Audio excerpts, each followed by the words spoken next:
Yeah. You gotta work. You gotta work, grind, shine, it's mine. Gotta show everybody it's my time. Getting here, you gotta work, grind, shine. Never mind who talking down, cause they lying. Don't talk, you gotta work. Welcome to Let's Talk with Carl Lee and frequent guest hosts Hollis Lewis and Lisa Otey, where sports, culture, and community intersect. Join the crew as they dive into engaging conversations with guests from all walks of the sports life. Let's Talk is proudly presented by attorney Frank Walker. Real talk, real experience, real results. FrankWalkerLaw.com. And by the all-new historic Coyer Diner in downtown Charleston. Online at CoyerDiner.com. Let the conversation begin on Let's Talk. All right, ladies and gentlemen. Today, I have to say that, and I hate to give credit, but so there is credit due. I have Lisa Otey and Hollis Lewis, my normal co-host in the building, and I have, I think a friend of mine that I used to play against a couple times a year by the name of Sterling Sharpe. We got some respect on that. Come on. Wait a minute. I'm not done That's yet. A weak intro. No, That's a weak intro, that is not. Carl. It is not. See, we can't even get the show started. Okay, so he just recently, just the other day, he was inducted into the Hall of Fame, and I had the privilege to be there. Me and my son, we were able to be there by his invite. And he actually has his gold jacket so that we could actually see it, touch it, and only imagine what it's like.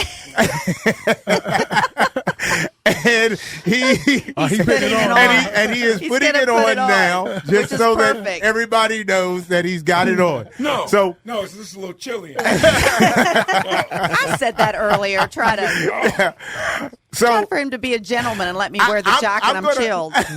I'm going to, because I don't want to start with the first question because I already know. Yeah. So I'm going to let Lisa or Hollis.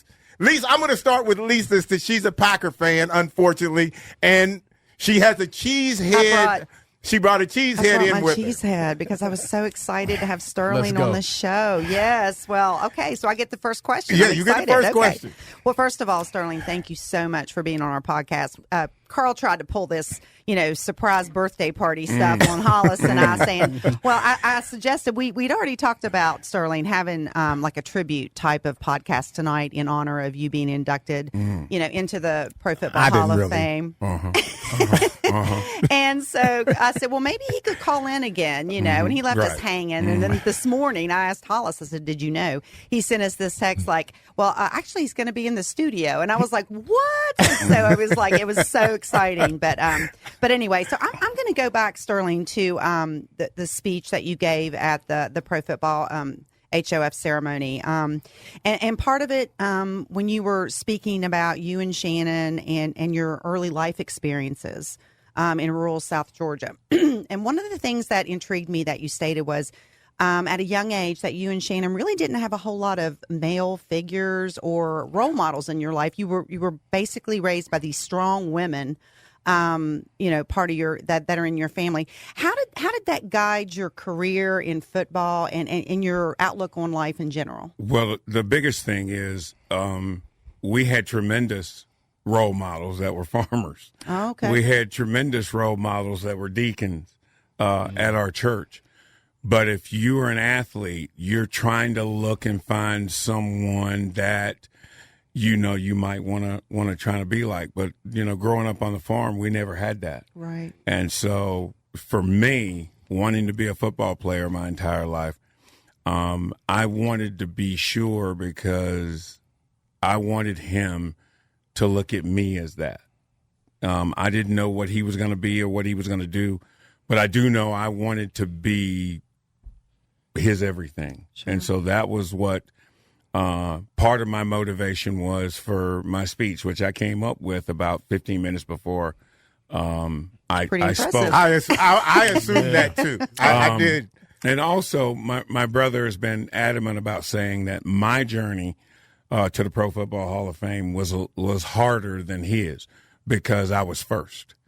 You know, when you're first, people may not understand your outlook on where you want to be and what you want to do with this. So there's and I'm going to say not a lot of support. You know, my family was like, oh, you got a game? Oh, okay. Whereas when my brother had a game, they were there. Mm-hmm. So, you know, you have to understand. And my thing was, and I think I've said this a million times, I was my own standard. So I never failed. And so Shannon was like, bro, you didn't have anybody in front of you. I knew because you did it, I could do it because that's how we grew up. Right. So it was just one of those things that I wanted to say, to reiterate that everything I did athletically, I did to impress him. Wow. Yeah, like I said, again, congratulations. We first met, again, when I was a senior in high school, and I was at West Virginia State spring practice where I went to school at. Mm-hmm. You were at practice. You told me some things. We'll talk about that offline that I should have listened to, but I didn't. Mm-hmm. So just coming from those, you know, humble beginnings and making that transition to obviously being a Division I football player and playing in the NFL and where you're at today, do you think that really, how would you say that contributed to the journey and your mentality of getting to where you're at today? It didn't. It was just a way of life. Mm-hmm. You know, I'm not going to, you know, I'm in the Hall of Fame. I'm not going to build myself up even more by saying, oh, my God, it was a way of life. You know, it wasn't like, I can't wait to come into some money so I can get us out of this situation. I wasn't like that. I was always taught, we were always taught to whatever we were doing, whether it was cutting grass or picking tobaccos or, you know, rounding up chickens, you do that job better than anyone else does anything else. Mm-hmm. And that's all I tried to do. Where I came from and how I was raised did not contribute to me being a football player and luckily being selected to be in the Pro Football Hall of Fame. It didn't. Being poor didn't motivate me to play football any harder or any better or any of the other sports I played. It was just a way of life. And when you have that way of life, every day is the same day. So you just get up and you go and do your job better than anyone else does anything else. All right, I'm gonna ask the question in regards to what I'm gonna say your talent and how you used it. Like, when did you realize, like, I'm that kind of guy? Like, I can be, or I am that guy to be a great player. Even once you get to the NFL, there's that walk in with confidence and believing that you can be, or there is that walking in and saying I'm already that guy. So as soon as I get here, I'm going to be that guy. When did you figure out college, NFL is just, I can do this and I can do it, not just do it, I can do it at the highest level? I never did. Really? All I wanted to do was play, Carl. I just wanted, you know, playing high school football was the best. That's the fun. That Yeah, was the best, man. And then all these coaches are coming down saying how wonderful their school is and our program and, you know, this and that. And no, that wasn't it. And I go to the University of South Carolina and, you know, you get to meet people from all walks of life, all backgrounds, all colors, shapes, you know, religious beliefs. And that was fun. And when I got in the NFL, that's all I ever wanted to do. So where a lot of people would say, you know, once I got in the NFL, you know, I never could exhale, man, because I was always I had already proven what I wanted to do, what my goal and what my dream was, and that was to play. Being an all-pro or a pro bowler or doing some of the wonderful things my teammates helped me do, that wasn't important. I was playing. So I enjoyed playing. Like I played. I was a kid playing football. I enjoyed going to practice. I enjoyed lifting weights, trying to eat right. I enjoyed praying for help to be able to play up to my abilities. I enjoyed that. So I never really got to the point where I am I'm a guy. I'm that guy. I'm a superstar, or I'm trying to be the head of the pack. I never got there. and for you all, and I've told you all this, but I want everybody to hear this. Of every receiver in my entire career that I played against, never did I ever find one to be playing at the highest level who was a fool the whole time during the game. There's the door if you need to know where it is. I did not come here to be insulted. I'm telling you, I'm locked in. I'm trying to press him. I'm playing him man to man, and I know who I got, right? Like, I know this dude can play. And he's like talking to me, and he's telling me, bro, it's a run. You can relax. And I'm like thinking, I know he's lying, and I'm trying to focus, and he never stopped. I was never serious playing football. And again, the fact that he was never really, like, you would think. I never had a game face. Yes, he never had the game face. He's the guy he's the player that the coach is like, okay, I don't even know what to say to him because he's laughing and joking, and he's going to go out and he's going to play at the highest level. And that was kind of my question, because it seems like from the comments that you just made and all the interviews that I saw, is that I think a lot of guys, talented guys, they can get in their own head and they get in their own way, right? It seems like you just never had a mentality where you never overthought it. You were just, like you said before, you just played. There's a lot of people that move the goalposts, and they end up being miserable at a certain stage in their life, because the statement that I love the most is, I didn't see myself here at 30. Mm-hmm. My career was over at 29. I didn't see myself here at 35. And I always ask when someone says that, because usually they're disappointed in where they are. So when they say, I didn't see myself here at 40, I always go, well, what were you wearing? And they're like, wait, what? I'm like, well, what were you wearing when you saw yourself at 40? Oh my gosh. And because that's a lie. And that's what I think what we have done to sports is we've made it impossible for anyone to succeed. We made it impossible that the kid can be Tom Brady. We've made it impossible that a kid can be Carl Lee. We made it impossible for a kid to be Randy Moss, because, their standard, we want to put them so high, because once we knock them off, they'll fall a lot farther. Mm-hmm. And so, the thing is this was my goal. And I start off every morning and I end every night with this is my life. There are many like it, but this one is mine. So I'm not going to live my life the way Lisa thinks I should. Wait a you're minute. great. Now you're great. You're in the Hall of Fame, but where do you Jerry Rice? And I'm like, whatever Jerry Rice is, that's all Jerry. I was me my entire 60 years on this earth. I have tried my best to be me, whatever that is, however that is, based on how I was raised, the principles that my mom, my grandmother, grandfather gave us.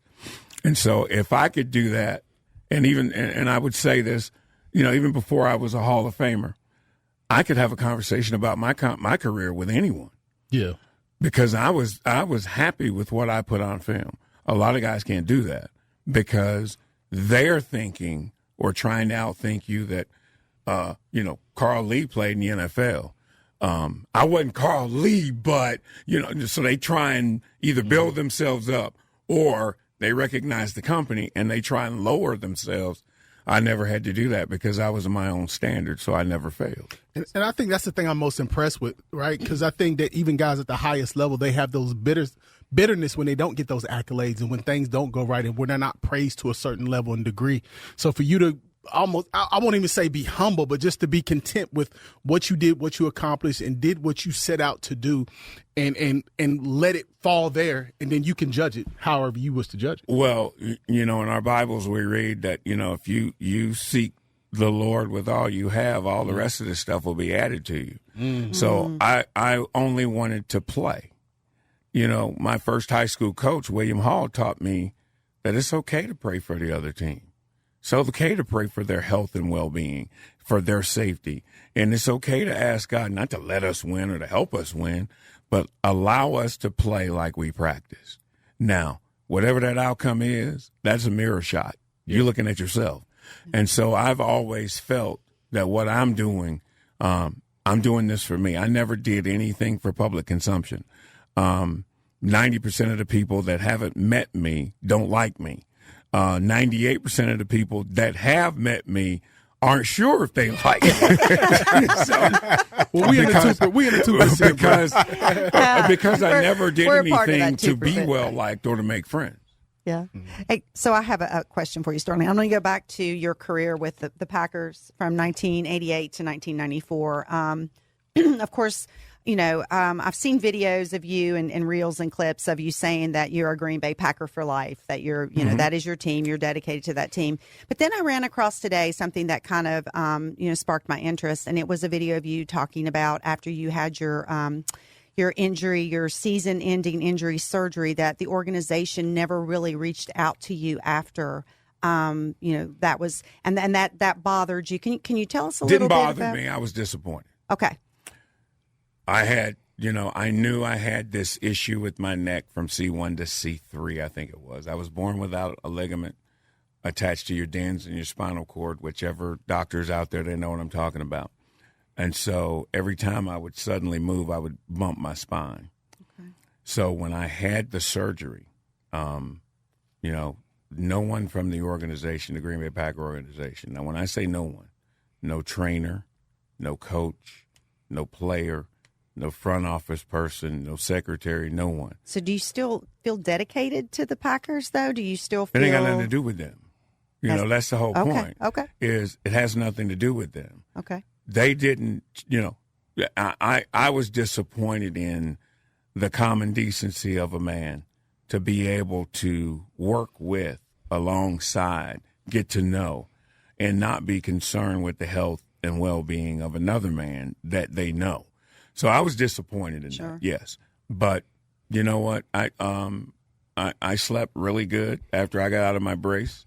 I slept really good going to ESPN and then on the NFL Network and continuing to live.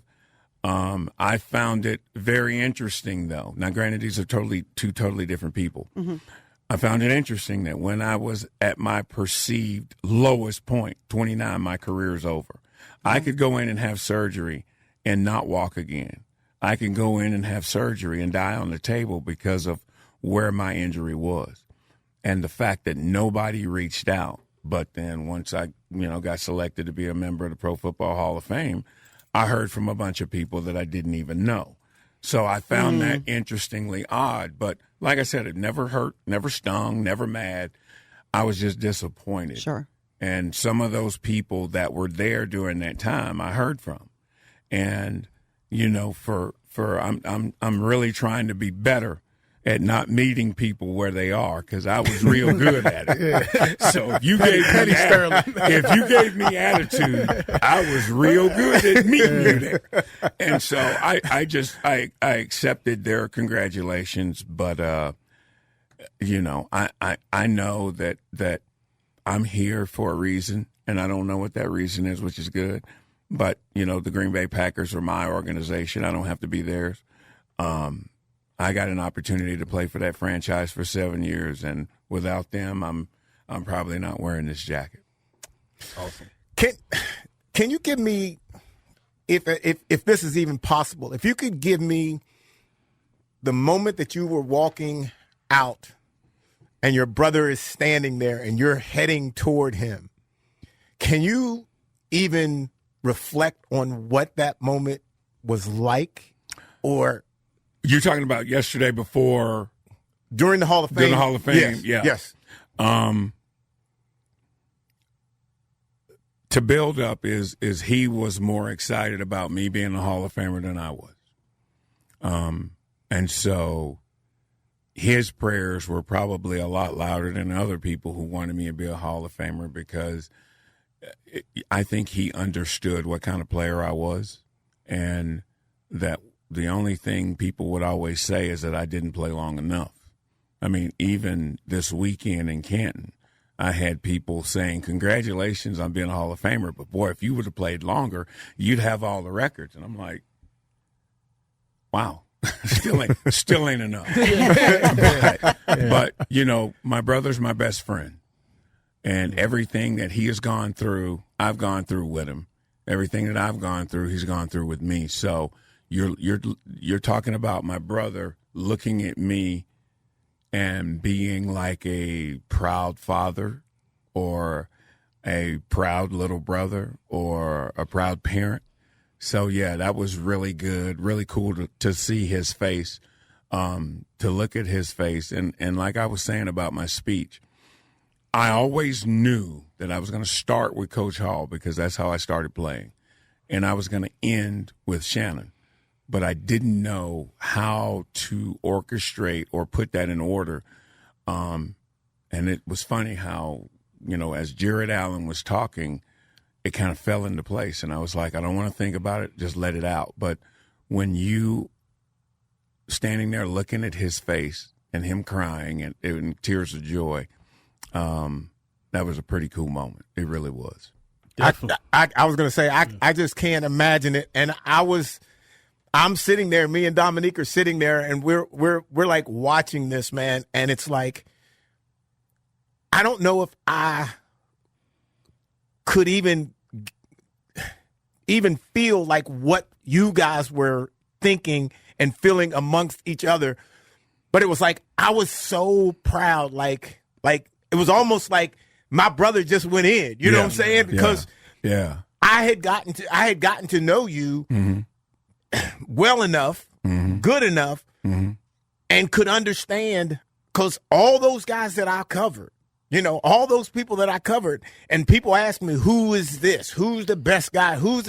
And I'm like, well, I know you said this guy, but let me tell you about that guy over there, and let me tell you what he did. Because, again, the most amazing thing to me, and I can't repeat myself enough tonight to understand, when you're playing, let's say it's a Monday night game.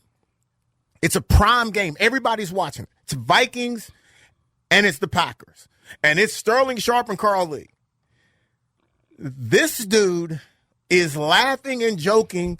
He's telling us in the huddle, why y'all even in the huddle? Y'all just playing man-to-man and blitzing. There's a call for that. I literally would have to tell the DBs, like, don't talk to him. Don't talk to him because he's going to talk you into a touchdown. Henry Thomas would talk. Chris Doman, the late Chris Doman would talk. That's okay. They're up front. Johnny Randall. They're not going to be the highlight. I even got Al Noga to talk to me a little bit. They're not going to be on the highlight. It's going to be us. Yeah, and so, and that's the thing about enjoying what you do. Do you think that, I hate to interrupt, but do you think the fact that you could enjoy it so much had a lot to do with how great? Because I'm not even going to call it good, but how great you were. No, I think what it is, Carl, is like I said about the destruction of sports. You got to be a certain way. You got to do it a certain way. You got to understand it a certain way. And I don't know if I will live long enough or talk enough to be able to explain to people that the phrase "your best is good enough" actually is. Yeah. And so when I was enjoying playing football at the professional level, my brother talked trash, and his trash talking was public. He did. Epic. I talk trash, but I only talk to you because, man, we got 2.5, 3 hours to get through this thing. I want you to come out healthy. I want to come out healthy. You practice this week. I practice this week. In certain situations, we're going to have to go up against each other for a pass or a block, and I want your best just like you want mine. Well, guess what? That don't make you a bad guy if you win. So I always wanted it to be, I'm doing what I want to do. If you're not doing what you want to do at the level you want to do it at, it's not my fault. And so I always tried to enjoy, whether it was in Chicago or Minnesota or Tampa, I wanted to enjoy playing, and my best was good enough. I did my job better than anyone else did anything else. That's awesome. And not only did your brother follow you on the football field, but he also followed you on TV, because what people may not know is that shortly after your playing career, you went to ESPN. Now, you as a teenager watching you were like kind of the first person I seen in that position, not only talking from a player's perspective and not just giving the coach talk, but you actually had some swag. You were funny. You had that charisma.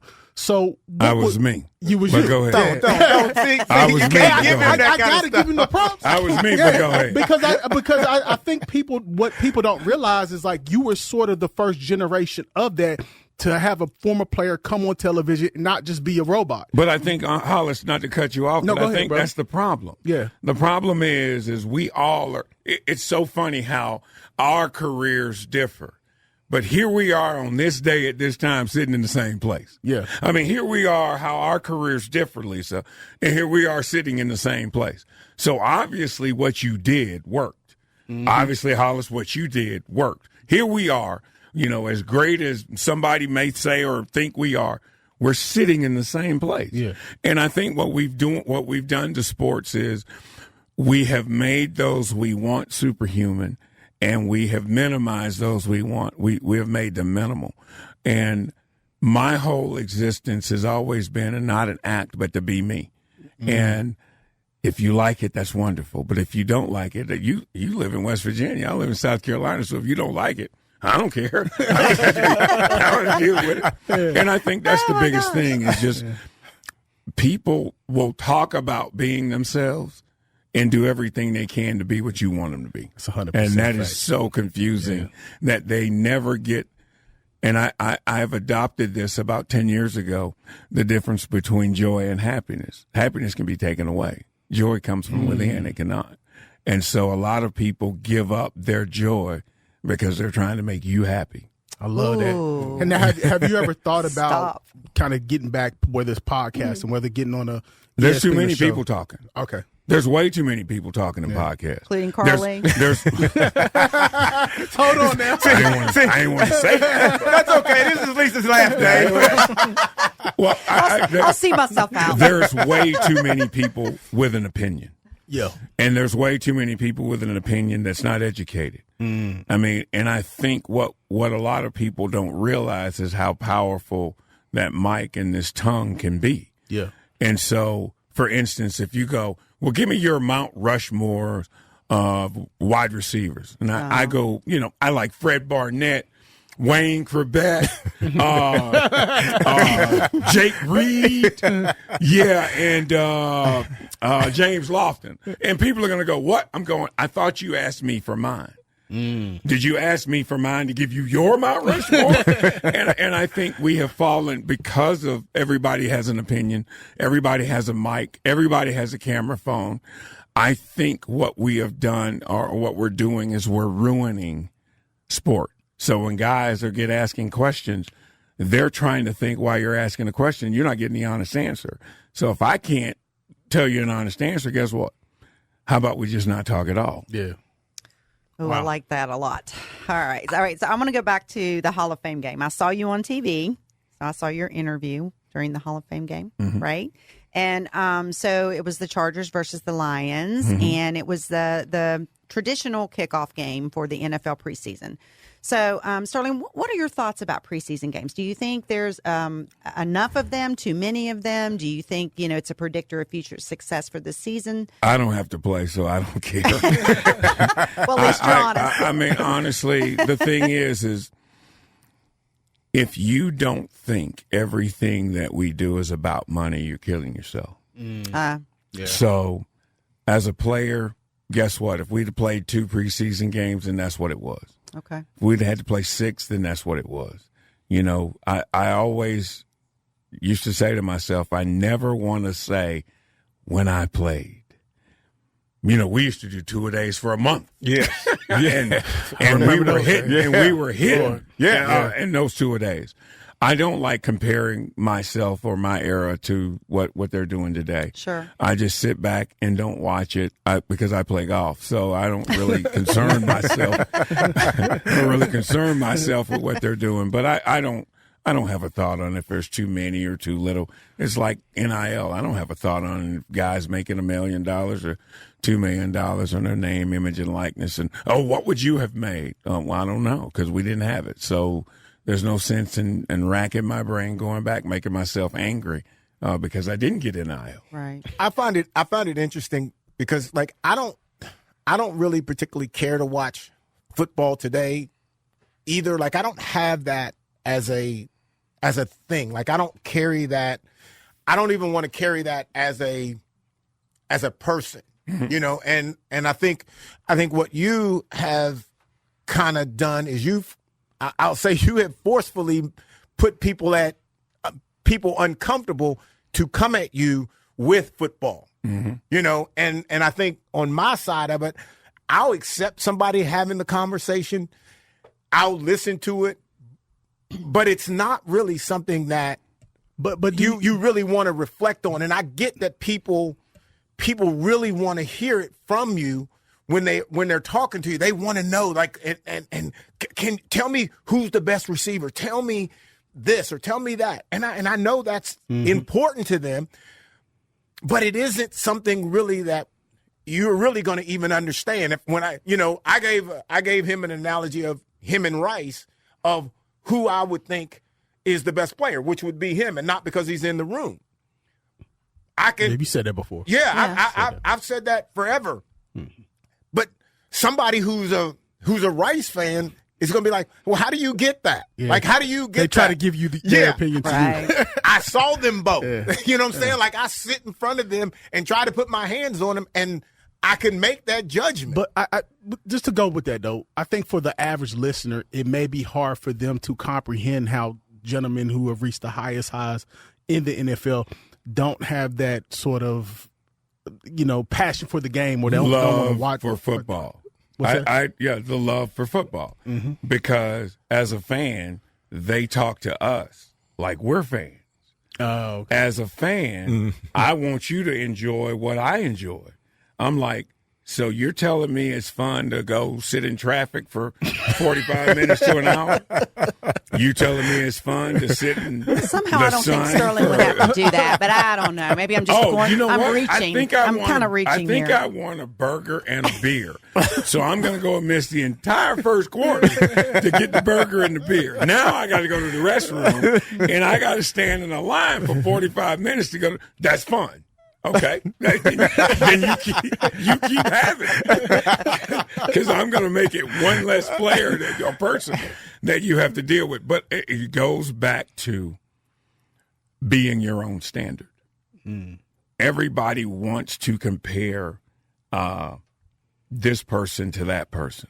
Deebo Samuels, who went to South Carolina, people go, "Oh, he reminds me of you." What am I supposed to do with that? When you look in the NFL, what receiver in the NFL reminded you of you? Well, I didn't really look at receivers kind of like that.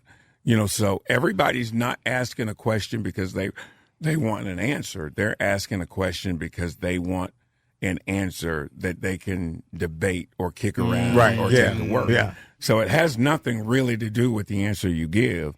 It has to do with, what am I going to do with the answer you give me? Yeah, I think that's because what we try to do on the show, obviously we talk sports, but we also talk social issues, mentality, different things of that nature. And I think far as what I'm getting out of that is sort of that standard. And I think, to your point, not just in sports, but in business and in different fields, we lose that, right? Because we don't try to just live up or achieve our standards, and we try to make somebody else's standards or objectives our own. Always trying to connect somebody to your thing. Hollis is kind of like such and such. At least it's kind of like such and such. The one thing I don't do is I don't go to schools, or I don't go to teams and talk to the team, because I want you to go on your journey your way. Yeah. I want you to be able to say, you know what, man, I play football, but I enjoyed every second of it, man. That was great for me.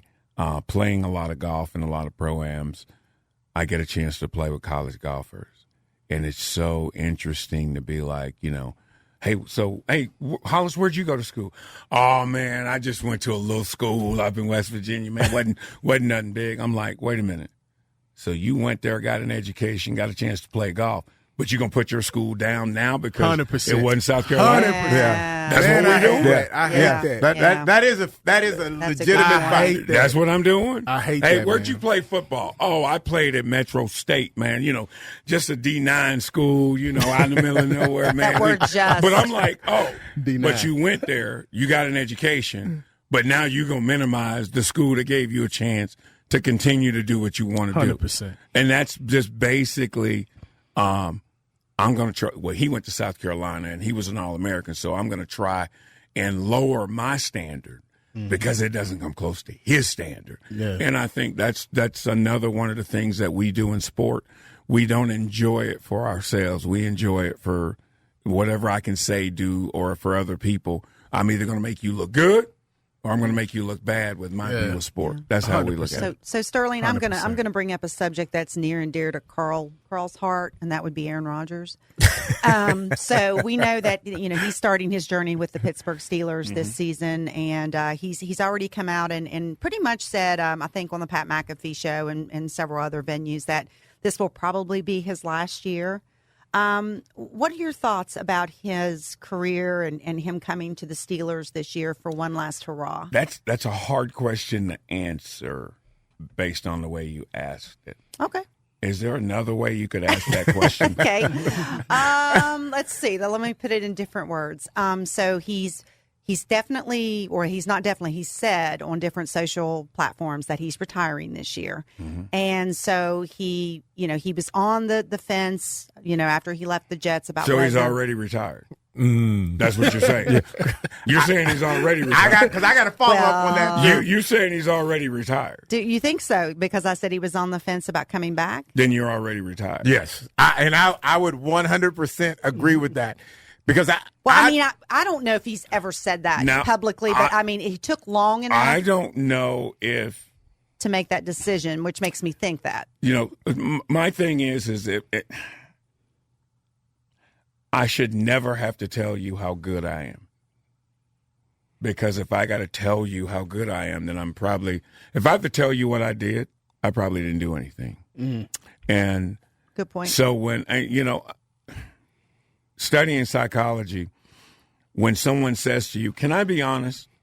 They're getting ready to lie. Okay. I don't mean this. Hey, Lisa, the dress you have on, I don't mean this in a negative way, but It's about to be that negative. exactly. Yeah. So, And I'm a little nervous over here about there's my a lot choice in dress for tonight, but that's okay. Sterling. there's a lot of things that AR does that are him. I don't know him Right. well enough to be able to interpret his mannerisms. But, in our game, either you're in or you're out.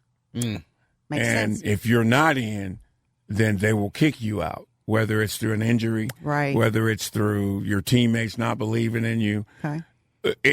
You can't fake. That's what I love about sports. You can't fake it. Sure. You're either in or you're out, and there is no in between.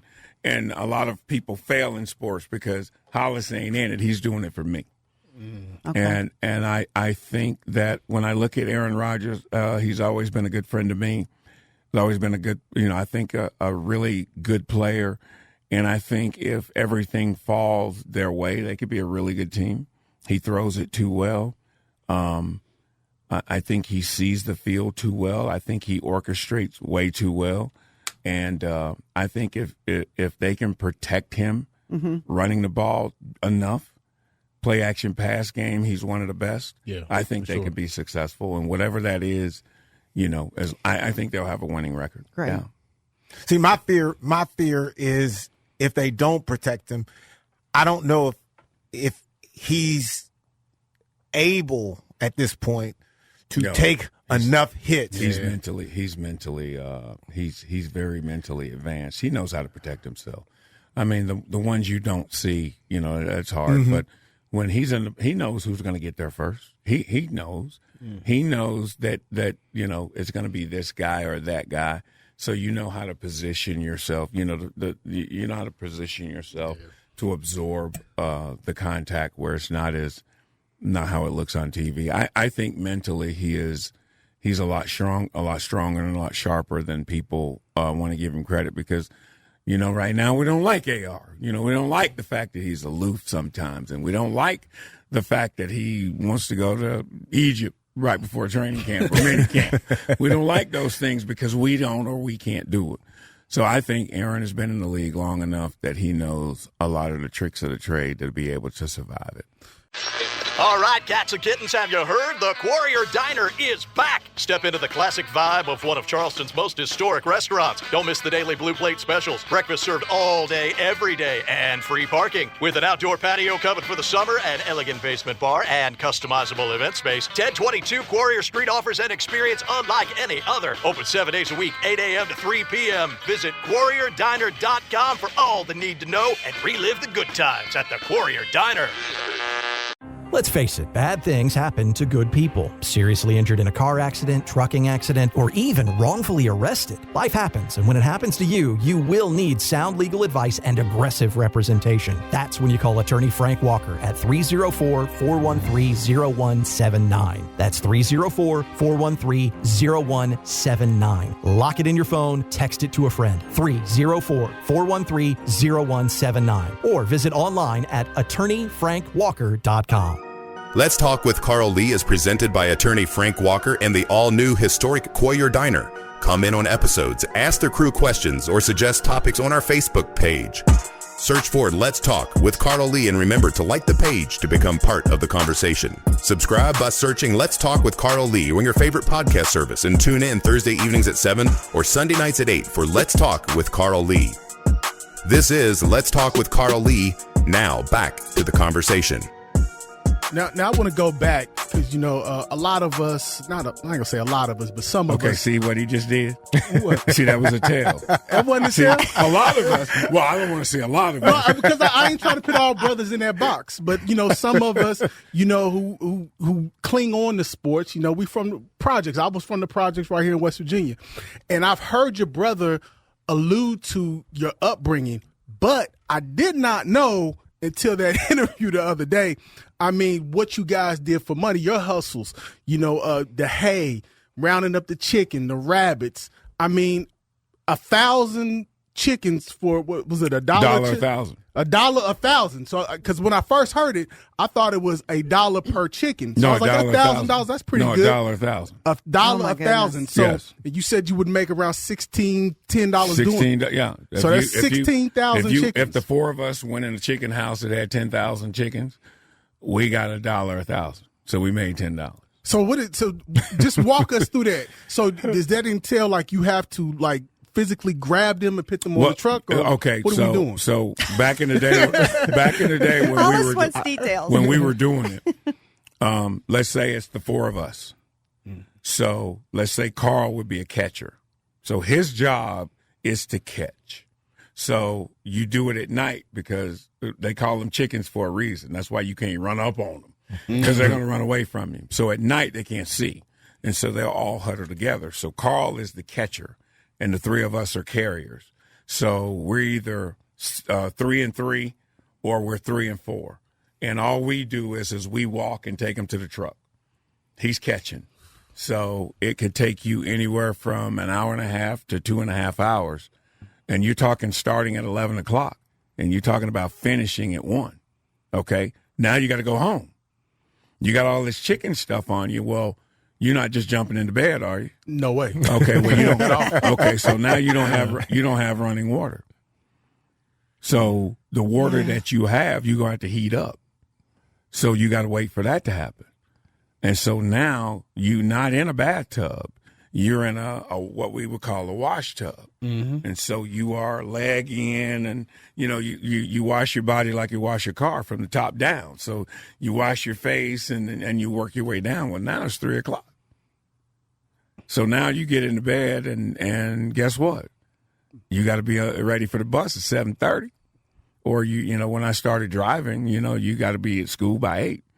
Then you got practice. You go do that.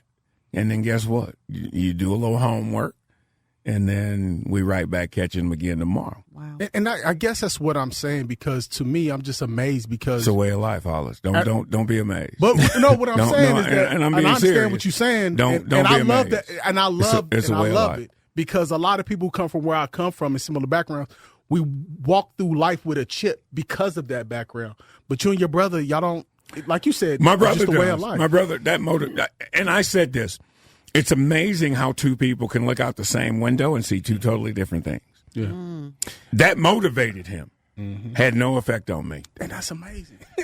Had no effect on me. Yeah. Did you say you don't have a chip? No. No. Uh-oh. Okay, I'm gonna challenge that. Okay. I can.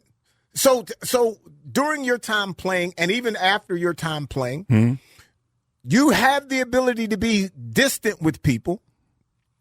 And my thing is, where does that come from? Is that just the uncomfortable? When you say distant, well, I mean, what are we talking? Okay, like you don't want to have the conversation. I don't like people.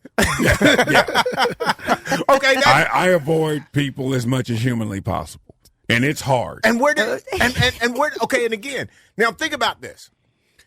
You're a great football player, okay, and now you're a notable in history football player in the Hall of Fame, and everybody's going to be attracted to you. I'm your friend. You volunteered to come on this show for me. Invited myself. Yes, you did. And you don't have to do that. But there are people and there are things that I know and I've seen where you have been like, no. Well, Coach, you ain't people. This he just said you ain't people. This is my life. There are many like it, but this one is mine. And my daughter's 31 years old, so when she was younger, she heard no. See, many times, and we've tried to teach her words like no, don't, won't, or can't eliminate options. So on a day where I don't want to sign autographs, the answer is no. There is no option. You ain't getting one. Okay, however you feel, or however your parents feel, or take a picture, the answer is no. And a lot of people don't accept no. So what I do is I try and help those people by staying in a way, stay away from them, so I don't put them to have to accept the answer no. Sterling, I want to say something really quick. If you don't have anything nice to say, come sit beside me, okay? Because we'll keep each other great company. So I want to go back to something that I've heard you say several times. You said it before when we had you call into the podcast. You mentioned it also during your HOF induction ceremony. And it was the saying that learn to follow. You have to learn to follow before you can lead. The problem is, and I get this a lot from people.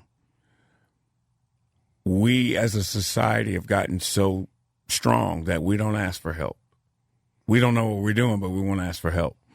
When you learn how to follow, you learn that, guess what? If I was coached by two high school coaches that really never played outside of high school. One was at an all-black school, and Coach Hall and Coach McCall is a military man who, never played outside of high school. Why am I listening to them? I get to college. I got a position coach that played at Carson Newman, little receiver, knew what he was doing. And so it kind of made sense. But if you don't learn to follow, and following is not doing what you do or saying what you say. Following is watching what you do, watching how you say it. And I remember my grandfather used to be very direct, and a lot of people didn't like that. I did, because I knew where I stood.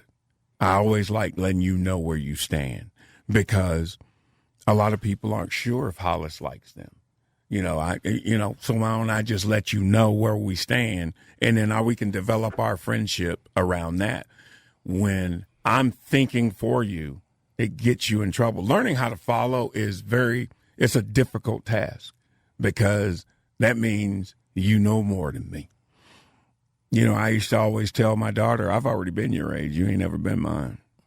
So wherever you think or you feel like you may be smarter than me, your neurons are firing faster than mine, slow down. Yeah. They're not. I'm still in that.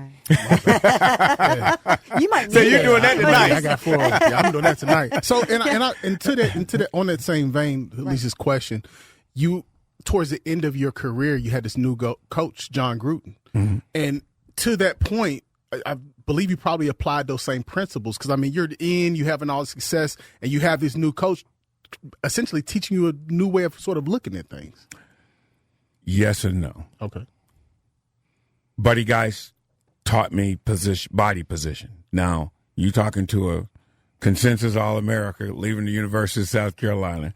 You're talking to a guy that the Green Bay Packers drafted 7th in the first round. So I'm going to come there and you're going to do what with me? So you got to learn to follow because he's got a job. Mm-hmm. So why don't I incorporate what he's doing into my game? Well, then I got Sherm Lewis. Came from San Francisco with Mike Holmgren, coached the greatest receiver that we've ever seen. Sherm did 2 things for me. One, he taught me to understand why plays are being called, run and pass.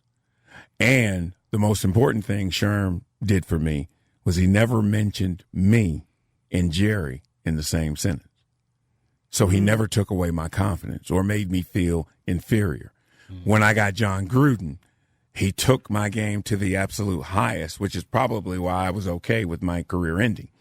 John Gruden told me, you know enough about defenses and you know enough about defensive backs.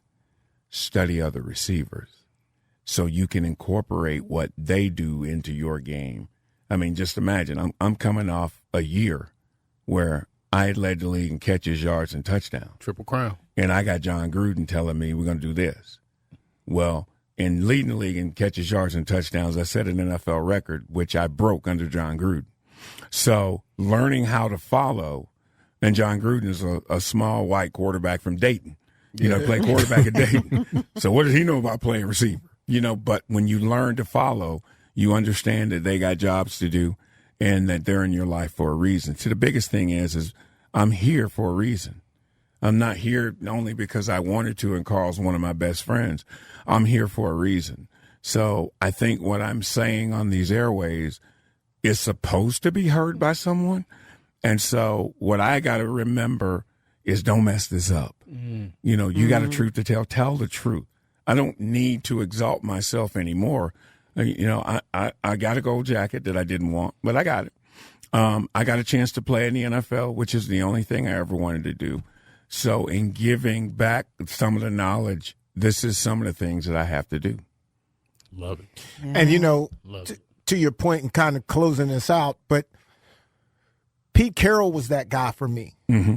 And hearing you talk, I can relate to what Pete was for me. And it's amazing when you get that guy that you're hearing and you're like, everything that he says, you can equate to it. And it's like, oh, I can do this. Mm-hmm. Let me change this and do it this way. Mm-hmm. And it changed my whole career. And when you find that, and I'm going to say, if you find it anywhere, if you can find a person that you can see. You will. You know, they're in your life. They may be already there. The problem is you're coaching me, and Hollis is telling me, man, Carl don't know what he's talking about. You need to be outside right. shape. Yeah. So now I'm getting information from 4 different people. Now what am I going to do? So when you learn to follow, I'm going to give Lisa her due. You know what? Whatever I need to do in TV or radio to be better, she's doing it. So why don't I watch her when she don't think I'm watching? Why don't I listen to how she speaks when she makes a point? And the thing is learning to public speak. Like in what I attempted to do in my speech on Saturday was I wanted to come out serious and explain this ain't about me. This gold jacket is not about me. Okay, I got what I wanted. I got to play. That's all I wanted. This is for my family and my friends that made the journey. I want you to understand how important it was for them. Okay, so in doing that, learning to follow, I was just showing people or trying to tell people in how I spoke, because your voice inflection tells you this is serious. Might need to, and then before we go too far over the edge of the seriousness, my brother said that last time we were here that he is the only player in the Hall of Fame that could say this. that he's the second best player in his own family. While I agree with that statement, see, so now instead of you falling over the edge, let me bring it back. Right. And then, and so you have something to say and you want to be heard, and that's a problem. That's your job, is to say it, whether you hear it now or tomorrow. I'm not here to change your mind, but I'm here to get butt naked in your mind. So when you driving home tonight, you'll be like, wow. We'll be striking this all out anyway. But I'm like, I'll be searching for a new job, sir. The thing is when you get in people's minds, it's not going to affect them right now. It's not my job. My job is to tell you.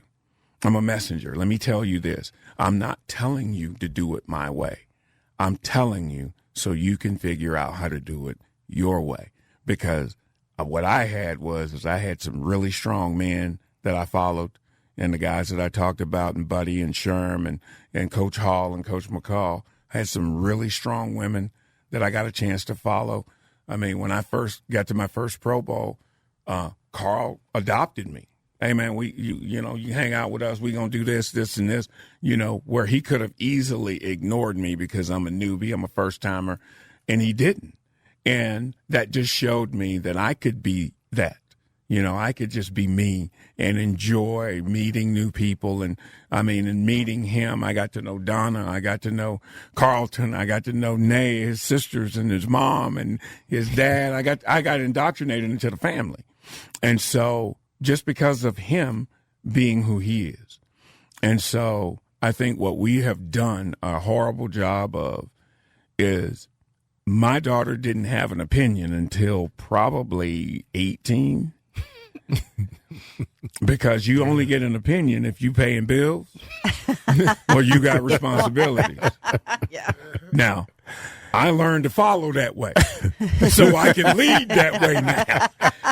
But all the lessons I learned in learning to follow, I was hoping to use on my brother. And it's so funny that everybody used to say, be your own man, Shannon. Stop trying to be like him, Shannon. Look, Shannon, you your own guy, man. Live your own life. And it dawned on me. He didn't follow me. I followed him. Because everything I did had his face on it. So I ain't leading him, following him. And so, our relationship as brothers, we never fought. Never been in a fight. We talk every day. We talk about most things. I got an older sister that he'll talk about stuff with also that he doesn't talk with me. But the thing is that the dynamic haven't changed. Once you're in, you're in. You're my brother. So if my brother didn't play in the NFL and was a trash collector, guess what? He'd be a trash collector driving a Mercedes, living in an 8,000 square foot house if my life would have been the same. Because I can't help MS or the American Cancer Society or the American Heart Association. I can't help them if my family is struggling, and I can do something about it. So, family is most important. Friends are most important. Most importantly, though, they're all done out of love. So you got to make sure, I love Carl Lee, and Donna knows I love Carl Lee. And because I love Carl Lee, I love Donna. So that is the premise on who I am and how I was raised. And that's why I could have fun playing football. I could have fun doing TV. I tried to have fun this weekend at the Hall of Fame. It's difficult. It's hard, because I never wanted this, so I don't understand it yet. I don't understand what happened to me. But I'm learning. Like I said, I took a day yesterday to kind of go back over everything. But I'm learning how to be a Hall of Famer. In my mind, there's not a certain way you got to be. But I'm just learning to accept, the congratulations and the admiration, because it's not why I did it, but I don't understand that. And Carl and I had a conversation, and I hope I'm going over. Keep flowing. Yeah. Keep flowing. I hope I'm going on. Carl and I had a conversation about I never understood. We play a team sport. We're 4-12. Hollis is our team MVP. Wait, did he do something I didn't see? Guys, we're 4. if we play a team sport, we win as a team, we lose as a team, but you're the MVP. I equated that to like a participation trophy. You know, we're going to try and build morale and spirit. So, Carl, you gave up 4 touchdowns, but you were the defensive MVP. And, you know, I never liked or understood that. I'm like, guess what? I'm doing what I want to do, and you're going to recognize me for doing what? Because if you're recognizing me being 4-12 and being in the same room with these other guys, what are they thinking? What have you done to them? And so I've never enjoyed recognition. And so I've actually tried to shy away or stay away from it as much as possible. But, you know, this is one of those things that I had no control over, didn't have a vote. And like I was dealing with eye issues that I really wanted to get sight back in my right eye. I can't see out of my right eye right now as I'm sitting here. And so I never really got to the level of, wow, you know, how big this is. Mm-hmm. So hopefully one day, you know, I've asked God to let me experience what it's supposed to feel like. Not for everyone else, but what is this supposed to feel like? I want to get that. I think, you know, to your point, we're all here for a reason, as you articulated, and seeing you and your brother on that stage, that means the world to a lot of us. I have a little brother, you know, talking about your story of how you came up and just today expressing the mentality that you had in order to just, you know, move to where you eventually moved to. I think, you know, this conversation, it means a lot to a lot of people. And I think there is a lot of lessons that even I'm getting out of this, you know, and that I'm going to apply to my career. So it's, you may not see it now, but I think, again, just having that image of you and your brother, super impactful. Means a lot to this cheesehead, Sterling, sitting right here. Well, all right. well, see, we've accomplished something there. And so let me say something to you, my brother. Okay. Mm-hmm. Chasing you around, and you went back to the Pro Bowl, and I remember those conversations. I remember the fun we had, and I never really saw it in the manner in which you took it, right? Like I just was, you know, we just connected. Mm-hmm. But of every player that I've ever met in my career from anywhere, the one guy that mattered the most to me, the one guy that I tried, and in spite of your standoffish way trying to avoid me, I wanted this. Mm-hmm. And when I say this for you. Mm-hmm. I wanted that jacket for you. I wanted that jacket probably, I won't say more than anybody in your family, but anybody outside of your family, bro, I wanted that. And I wanted it because I knew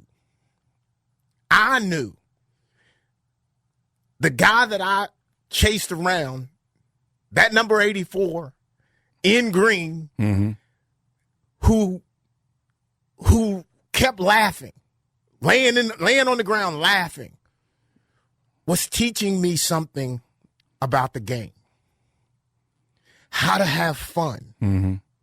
And bro, to me, I want you to know you long overdue for your jacket. Bro, but you could wear your own colored jacket because to me, you are one of the best people I know. And you have been that to me for as long as I can remember. Yeah, and you guys have helped develop that part of me because I stay as far away from people as I can. You know, and especially, you know, I probably turn down 20 of these a week because I don't want someone to hear something and go, oh, he said that Carl Lee was the best corner in the league. Yeah. You know, and so now I found this very interesting, and I said this to my brother. I said, you know what's really funny?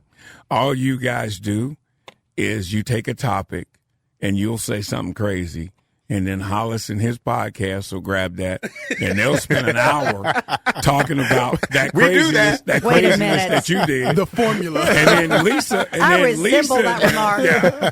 And I said, bro, all y'all doing is y'all are paying each other. Y'all just taking the $5 and you just passing it around. So, but no, when you're around good people, good things happen to you, man. And I've been fortunate enough to be able to recognize, or I should say my spirit's been able to recognize good people, and you cling on to them, and the rest of them you kind of let go. That's why I wish you were at the party Saturday night. Tony Dungy came over, and he was like, "Where's Carl?" I said, "I think he had to get back. His son had something important that was going on, so he had to get back." And he was like, just talking about you as a player and as a person, and coaching you. And I said to Tony, I said, "You ever tell him that?" I mean, because that's great, because I ain't going to be able to say it the way you say it. And he was like, that's why I was hoping that I got a chance to talk to him, today and or tonight, to be able to, spend some time with him. But, that's the thing about life is you don't know. So you got to take every advantage on telling. Bruce Smith, Hall of Famer Bruce Smith, is going through some things, health issues right now. And, we FaceTimed him on Wednesday and Thursday. We talked to him via speaker on Friday because, the thing is, as athletes, the hardest thing to lose is your mind. Mm-hmm. You may not be able to run and you may not be able to jump, but your mind, and if something happens, you are there in your mind, you're in your head by yourself. And, we wanted to make sure, and we want to make sure, that Bruce understands that you ain't going through this by yourself. We've all adopted prayers, because I ask God every day since I heard him going through this, if it gets heavy for him, put it on me. Let me carry some of that. Let's help make his load a little bit lighter. And so, relationships like I have with Carl and Donna, I call Carl and ask to speak to Donna. I call Carl and ask if I could take Donna to the prom. But, it's funny that my relationship with most of my friends we'll do 15 seconds of serious and 45 minutes of laughter, and that's all your fault. That's been our development this whole time. It's a good combination, though. I like it. Well, ladies and gentlemen, I hope you enjoyed the show. Sterl, we truly, truly, truly appreciate you coming on. And I'll make sure that you get a copy of the show. No. A check would be better. Give me the check. Don't give me a copy of the show. Give me the check. I'll work on that one. There you go. Congratulations again. Thank you. Amazing. Thank you. All right, ladies and gentlemen, we'll get out of here. Hope you enjoyed the show. Let's Talk with Carl Lee is presented by attorney Frank Walker and the all-new historic Quarrier Diner. Come in on episodes, ask the crew questions, or suggest topics on our Facebook page. Search for Let's Talk with Carl Lee, and remember to like the page to become part of the conversation. Subscribe by searching Let's Talk with Carl Lee on your favorite podcast service, and tune in Thursday evenings at 7 or Sunday nights at 8 for Let's Talk with Carl Lee.